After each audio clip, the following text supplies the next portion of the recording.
Castillos. Capítulo 1. Castillo de la Mota. Uno de los elementos que más llama la atención sobre el pasado son los castillos, cuyos restos han perdurado en muchas ocasiones hasta nuestros días. Pero, ¿qué es un castillo? A pesar de lo que dice la RAE, un castillo era algo más que un punto fortificado. Eran lugares de dominación no solo militar, sino muchas veces también política. Su control permitía a muchos señores ejercer un dominio sobre la población local tras la instauración del feudalismo. Además, fueron escenarios donde se llevaron a cabo acciones culturales, económicas, etc.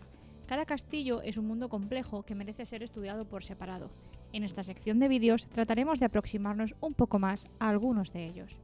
En el capítulo de hoy nos centraremos en un castillo español, que no por casualidad forma parte de nuestro logo. Sí, estamos hablando del Castillo de la Mota, situado en Medina del Campo, antigua villa de la Corona de Castilla en la actual provincia de Valladolid, Castilla y León.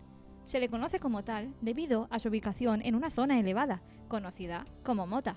Medina del Campo fue un importante foco comercial, debido a la instalación de unas ferias internacionales promovidas desde la época de Fernando de Antequera a principios del siglo XV, que siguieron siendo importantes a comienzos de la Edad Moderna. La ubicación del castillo permitía un control tanto de la villa como de sus alrededores, siendo un buen punto de defensa en caso de agresión.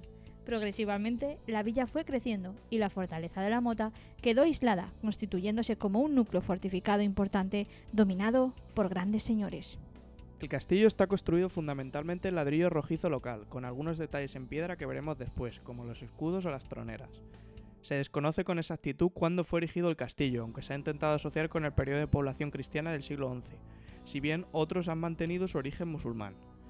En un principio se trataba de una muralla urbana de entre los siglos XII y XIII, hecha de cal y canto, es decir, de cal con piedra. Esta muralla fue fruto de la necesidad de un sistema defensivo organizado en una zona predominantemente de frontera. Inicialmente carecía de torres, siendo un espacio de esquinas redondeadas acompañadas de un foso circundante.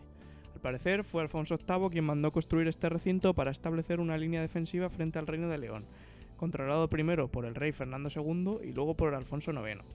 Hay que tener en cuenta que en esta época León y Castilla eran reinos separados.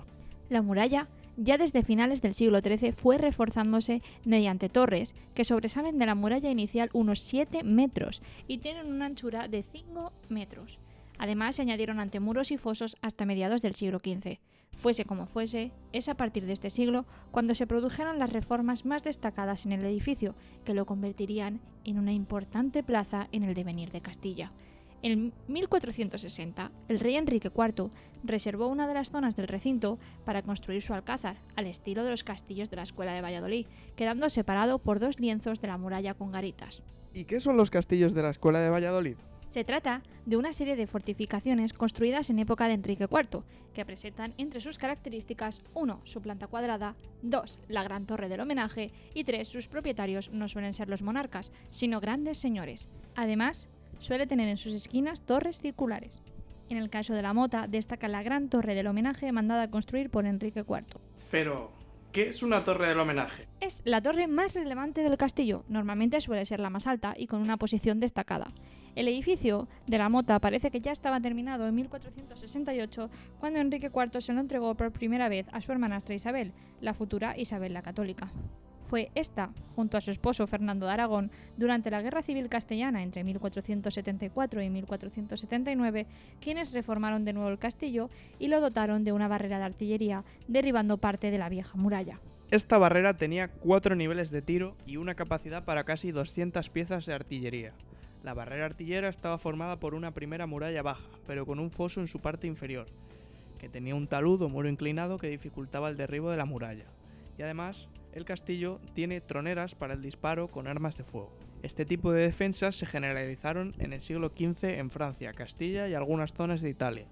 De hecho, este castillo fue el primero en utilizar este tipo de barrera en Castilla. En 1475, al poco de ser coronados en Segovia, los reyes católicos recibieron de la mano del duque de Alba el castillo de la Mota. Previamente, en el conflicto con Enrique IV, Isabel había sido despojada de la villa de Medina y su fortaleza, que fue entregada al arzobispo de Sevilla.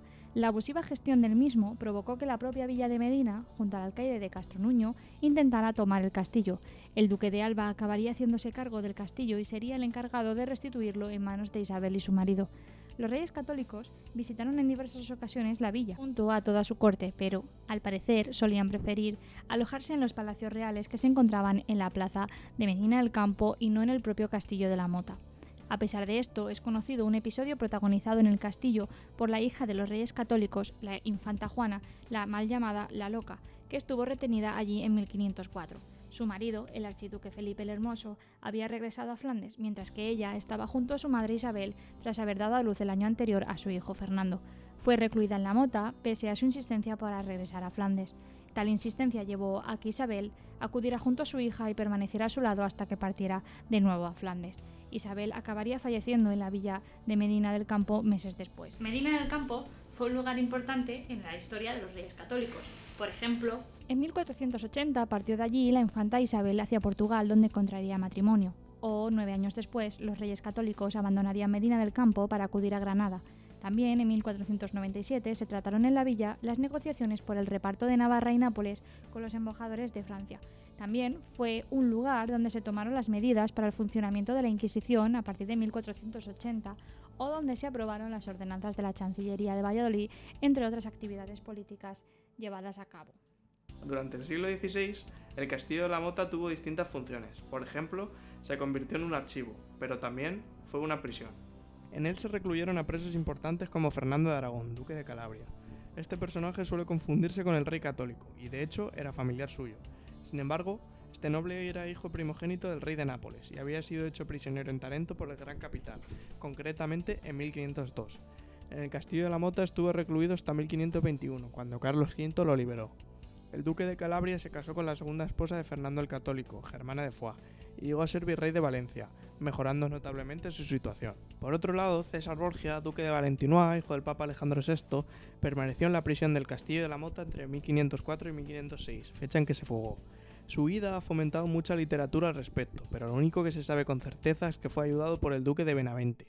Se ha llegado a decir que huyó con una cuerda de seda para descender de su celda, pero los detalles de la huida no se conocen. También estuvo preso en el Castillo de la Mota Hernando Pizarro, hermano del conquistador Francisco Pizarro. Este personaje fue condenado tras haber asesinado a Diego Almagro y permaneció preso en el castillo durante más de 20 años. Ya desde el siglo XVI, el castillo fue entrando en una progresiva decadencia. Por ejemplo, a finales del mismo fue necesario reponer los puentes levadizos de la Barrera y de la Torre del Homenaje. En el siglo XIX, unos planos de 1808 y 1848 nos muestran un castillo dañado, seguramente debido a la Guerra de Independencia que se inició en 1808, en la cual una de las torres de la Barrera fue derribada. Además, hacia finales del siglo se produjo un expolio del ladrillo, mayoritario en la fortaleza. No fue hasta 1904 cuando se declaró monumento nacional y empezó su restauración. Fue un proceso lento que se vio interrumpido por la Guerra Civil Española, que se produjo entre 1936 y 1939. En 1942 fue entregado a la sección femenina de Falange, para su rehabilitación como escuela de mandos. Sección Femenina fue una de las corporaciones en las que se agrupaba el Estado franquista. Esta en concreto contenía a las mujeres y estimulaba pautas de comportamiento, roles de género, etc. Estaba dirigida por Pilar Primo de Rivera, hermana del fundador de Falange, José Antonio Primo de Rivera. Fue además nombrada en 1960 condesa del Castillo de la Mota. Actualmente, este castillo pertenece a la Junta de Castilla y León y tiene dos usos actuales, por un lado el turístico y por otro un centro formativo para cursos y congresos. Además, enfrente del mismo, se ha construido un centro de interpretación donde debajo de sus estructuras se encuentran restos de un yacimiento de la Edad del Hierro. Bueno, esto ha sido todo. Si te ha gustado el vídeo, suscríbete para ver más contenidos próximamente.